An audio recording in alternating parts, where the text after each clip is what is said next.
Hey boys and girls, I'm the reading teacher. Thanks for joining me this afternoon. We got a suggestion from one of you to read a great book, and I'm not going to show you the title yet, but friends, it's a rhyming book. And rhyming is so much fun to do. It's going to help you read the story with me because you're going to be able to predict what word you think is next. Because it's rhyming, so you know the sounds that you're looking for and the sound that you're going to expect to be in that word. You get to be able to hear it and then help me think about what would be next. Also, parents, rhyming is a huge predictor of reading success and kindergarten readiness. We want your kids to be able to hear those rhymes, to see that rhythm in our language. Maybe they can tap along, maybe they can sing along. Rhyming is so important for so many reasons. It also helps kids understand the endings of words and that there are sounds within words. And that's what makes a word rhyme, is the ending sounds. So boys and girls, are you ready to help me read this book? I think you're gonna like it. It's called Rumble in the Jungle. And it's written by Giles Andreae and David Wakowitz. And I don't know that I said either of those names right, but I tried. Here we go. And look at the zebra end papers. I love it. Rumble in the jungle. There's a rumble in the jungle. There's a whisper in the trees. The animals are waking up and rustling the leaves. The hippo's at the water hole. The leopard's in his lair. The chimpanzees are chattering and swinging everywhere. Some animals are frightening and some are sweet and kind. So let's go to the jungle now and see who we can find. Did you think that find was the last word? You were right. Look, I love how the illustrator gives us clues as to which animals will be in this book. Can you name a few? These are the animals that we are going to learn a little bit more about.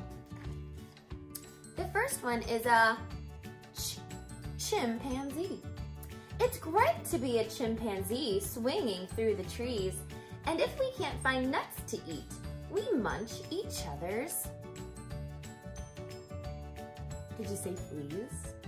You're right. That's kind of gross, isn't it? Have you ever seen chimpanzees at the zoo and they're sitting by their friend picking things off and eating them? That's what they're doing.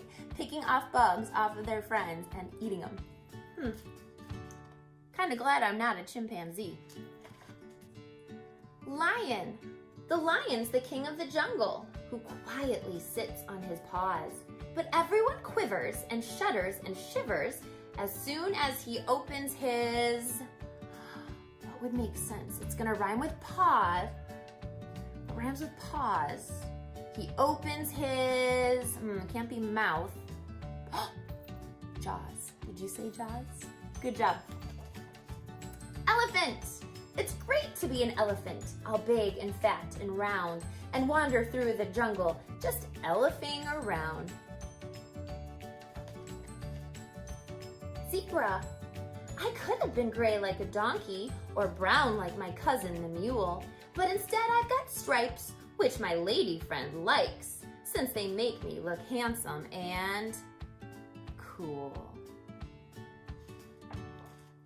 Snake.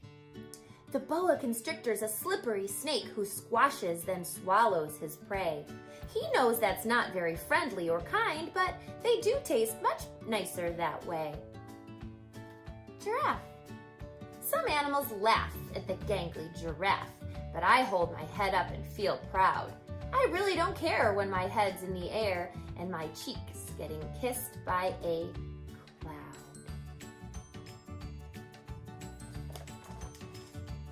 Hippopotamus.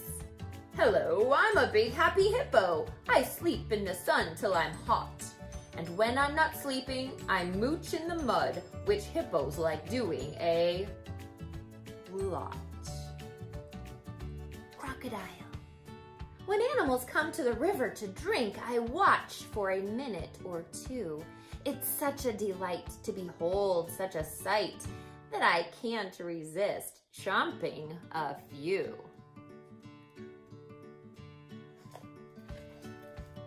Rhinoceros. The ravenous rhino is big, strong, and tough, but his skin is all baggy and flappy, which means that there's plenty of room for his lunch, and that makes him terribly happy.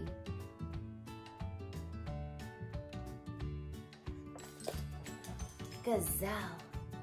No one can run half as quickly as me, the galloping, gorgeous gazelle.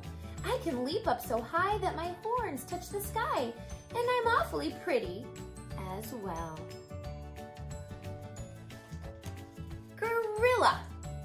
The gorilla is big, black, and hairy, and the thing that he likes to do best is to look all ferocious and scary and wallop his giant, great chest. Leopard. If you meet a hungry leopard prowling through the night, make sure you call him sir and be incredibly polite. Tiger.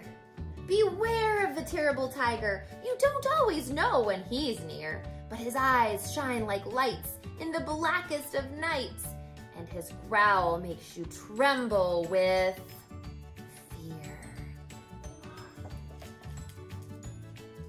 The night has started falling, but the jungle never sleeps. The vultures circle slowly while the leopard softly creeps.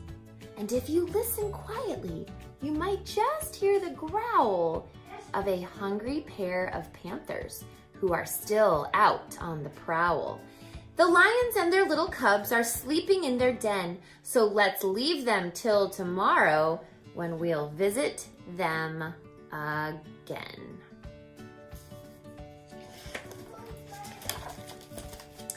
The end.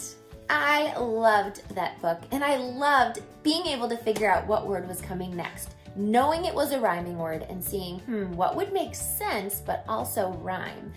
It's really good practice, boys and girls, for you to be listening to these rhyming books. I bet you can check out a bunch more of those rhyming stories at the library. And thank you so much to the sweet little one who suggested that we read this book. It's one of my favorites now. And if you have a suggestion, write it in the comments box below. Have a great, great day, friends.